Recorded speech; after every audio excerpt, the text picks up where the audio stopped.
আগামীকাল ডিএ মামলা সুপ্রিম কোর্টে কখন কত নম্বর সিরিয়ালে শুনানি? কাল কি গ্র্যানিন এড কর্মীদের বকেয়া ডিএ নিয়ে আলোচনা হবে?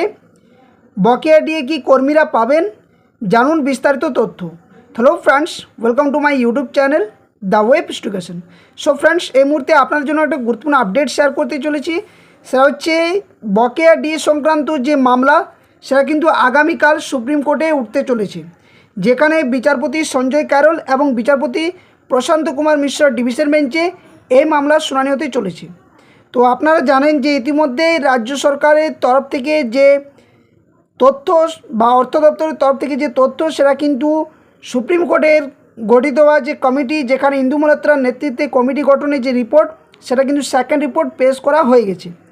এবং যেখানে অনেক কিছু জল্পনা তৈরি হচ্ছে, বিশেষ করে গ্র্যানিন এড কর্মচারীদের কথা কিন্তু সেই রিপোর্টের মধ্যে কথা উল্লেখ নেই।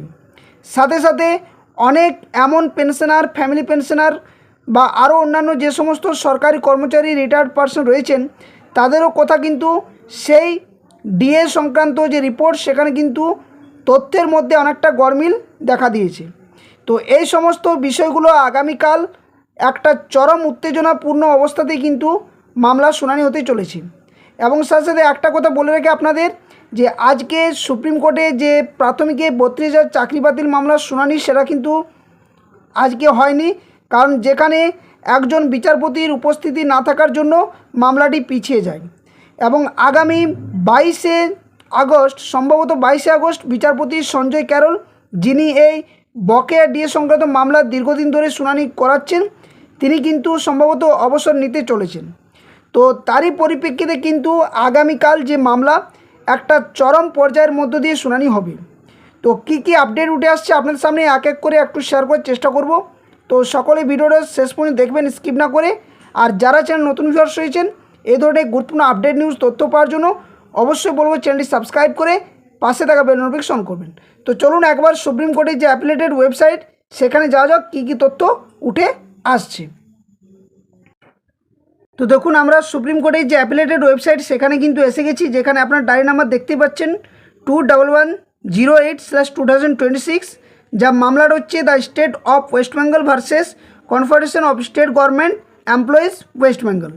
তো মামলাটি আগামীকাল অর্থাৎ 18 তারিখ honourable minister justice Sanjay Karol এবং honourable minister justice Prashant Kumar মিশ্রের ডিভিশন বেঞ্চে মামলাটি শুনানিতে চলেছে। এবং যার সিরিয়াল নাম্বার আপনারা আগেও জানেন, যে 302 নম্বর সিরিয়ালে কিন্তু মামলাটি শুনানি হতে চলেছে। তো দুপুর 2টো থেকে সম্ভবত যে মামলা, সেটা কিন্তু শুনানি হবে বলে একটা সম্ভাবনা রয়েছে।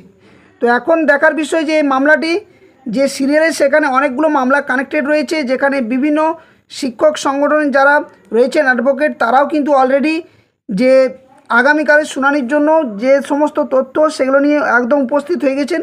যেখানে রেসপন্ডেন্ট হিসেবে confederation of state government employees West Bengal রয়েছে, ইউনিটি ফোরাম রয়েছে, তারপরে রয়েছে ইন্দ্রনীল মিত্র এবং গোপাল মজুমদার। এই সমস্ত যে রেসপন্ডেন্টরা, ওনারা কিন্তু উপস্থিত রয়েছেন কালকের যে মামলা শুনানি ক্ষেত্রে। এখন অনেকগুলো বিষয় যেগুলো না বললেই নয়, সেগুলো একটা একটু করে আপনাদের শেয়ার করি। যেটা হচ্ছে প্রথমত গ্র্যানিন এড কর্মচারীদের ব্যাপারটা। দেখুন, গ্র্যানিন এড কর্মচারীদের যে ব্যাপার, সেটা কিন্তু রাজ্য সরকার তরফ থেকে এখনও পর্যন্ত কোনো সুরাহা মেলা যায়নি, বা বকেয়া ডিএ সংক্রান্ত কোনো আপডেট বা নোটিশ এখনও পর্যন্ত রাজ্য সরকার তরফ থেকে দেওয়া হয়নি। তো এই সমস্ত কর্মচারীদের কথা কিন্তু আগামীকাল সুপ্রিম কোর্টে একটা জোরালোভাবে সওয়াল জবাব যেটা, সেটা কিন্তু হতে পারে। এবং এখানে আপনারা দেখেছেন যে বিভিন্ন সংগঠনের তরফ থেকে বারংবার জানানো হচ্ছে যে নবান্নের তরফ থেকে বা নবান্নতে যে বৈঠক হয়েছে, সেখানে যদিও রাজ্য সরকার মৌখিকভাবে এই সমস্ত যে গ্র্যানিন এর কর্মচারী, তাদের কথা উল্লেখ করলেও এখনও পর্যন্ত সেই ব্যাপারে নোটিফিকেশন হয়নি। সাথে সাথে যে তথ্য উঠে আসছে, যে কেএমসি এলাকাভুক্ত যে সমস্ত কর্মচারী, সেখানে সম্ভবত 7,000-এর কিছু কর্মচারীদের যে বকেয়া ডিআর মেটানোর ব্যাপারে রাজ্য সরকার কিন্তু ব্যাঙ্কগুলো ট্রেজারির ব্যাপারে যে তথ্য, সেটা কিন্তু আপডেট করে যে টাকা পাঠানোর ব্যাপারটা, সেটা কিন্তু করেছে। কিন্তু রাজ্যের আরও যে সমস্ত কেএমসি এলাকাভুক্ত বাদে অনেক কর্মচারী রয়েছেন, যাদের ফিফথ পে কমিশন হিসেবে যে 2008 থেকে 15 যে বকেয়া ডিএ বা ডিআর, সেটা কিন্তু এখনও পর্যন্ত পাননি। তো অনেকগুলো আর্গুমেন্ট কিন্তু আগামীকাল হতে চলেছে। এবং মামলাটা এতটাই চরম পর্যায়ে, কারণ এখানে একজন বিচারপতি কিন্তু পরবর্তী ক্ষেত্রে অবসর নিতে চলেছেন, যেখানে তিনি প্রত্যেকটা সময়ে এই বকেয়া ডিএ সংক্রান্ত যে মামলা সেখানে কিন্তু উপস্থিত ছিলেন। তো কোনোভাবেই রাজ্য সরকার তরফ থেকে যে অ্যাডভোকেট বা জেনারেল অ্যাডভোকেট রয়েছেন ওনারা কিন্তু উপস্থিত থেকে যে মামলাটির ক্ষেত্রে কী কী তথ্য উঠে আসবে সে সমস্ত যেমন বিষয়গুলো দেখা হবে, পাশাপাশি যে বিভিন্ন শিক্ষক সংগঠনের তরফ থেকে যে সমস্ত অ্যাডভোকেটরা রয়েছেন এবং বিচারপতি যারা রয়েছেন শুনবেন কালকে যে মামলাটা, ওনারাও কিন্তু চাইছেন যে মামলাটি দ্রুত যাতে রাজ্য সরকারের সাথে একটা সমঝোতা বা কমিটির যে রিপোর্ট সেখানে সঠিক তথ্যগুলো দিয়ে রাজ্য সরকারের তরফ থেকে যে রিপোর্ট পেশ করা হয়েছিল, অর্থাৎ যে কমিটি রিপোর্ট পেশ করা হয়েছিল ইন্দু মালহোত্রা ম্যাডামের নেতৃত্বে, সেখানে যে 2028 সালের মধ্যে যে রিপোর্ট সেটা কিন্তু যে বকেয়া ডিআর যেটা মেটানোর কথা সেটা কিন্তু জানুয়ারি মাস পর্যন্ত কিন্তু সময়টি নিয়েছে 4টি কিস্তির ভিত্তিতে।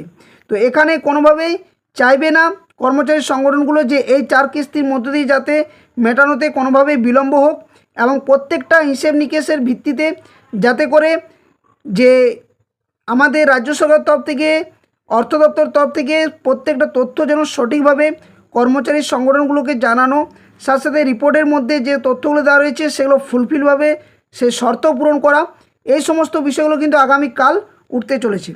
তো আপনারা একটু পারলে অফিস রিপোর্টটা আপনারা দেখে নেবেন সুপ্রিম কোর্টে অ্যাপিলেটেড ওয়েবসাইটে। তাছাড়া কালকে যে শুনানি সেটা নিয়ে অবশ্যই আপনার সামনে যে আপডেট সেটা কিন্তু তুলে ধরার চেষ্টা করব। তো এর আগেও আপনাদের যে সুপ্রিম কোর্টে অ্যাপিলেটেড ওয়েবসাইটে যে সিরিয়াল নাম্বার সেটা কিন্তু আপনাদের দেখিয়েছিলাম। আজকে শুধু এটাই বলে রাখি যে আগামীকালের যে শুনানি বা মামলা যেটা হতে চলেছে শুনানি ক্ষেত্রে সেখানে কিন্তু অনেক বিষয় উঠতে পারে এবং এখানে বিচারপতিদ্বয় চাইবেন যাতে করে মামলাটি পুরোপুরিভাবে জানা, রিপোর্টগুলো যাচাই করা এবং বিভিন্ন সংগঠনের তরফ থেকে যে সমস্ত অ্যাডভোকেটরা রয়েছেন ওনাদের বক্তব্য, রাজ্য সরকারের তরফ থেকে যিনি অ্যাডভোকেট থাকবেন ওনার বক্তব্য কিন্তু ডিটেলসভাবে পর্যালোচনা কালকে চেষ্টা করা হবে বলে একটা আশাবাদী রয়েছেন বিভিন্ন শিক্ষক সংগঠন কর্মচারীদের তরফ থেকে। তো দেখা যাক কালকে কি হয়, অবশ্যই সেই আপডেট আপনার সামনে যথাসময়ে তুলে ধরার চেষ্টা করব। তো ভিডিওটা এখানেই শেষ করছি, বিশেষ আর লেন্দি করছি না। আগামীকালের জন্য অবশ্যই যে আপডেট আসবে শেয়ার করব, সকলে এই ভিডিওটি লাইক করে চ্যানেলে সাবস্ক্রাইব করে পাশে থাকবেন। পরবর্তী আপডেট আগামীকাল আপনাদের সামনে তুলে ধরার চেষ্টা করব। তো ধন্যবাদ, জয় হিন্দ, সকলে সুস্থ থাকুন, ভালো থাকুন, শুভরাত্রি।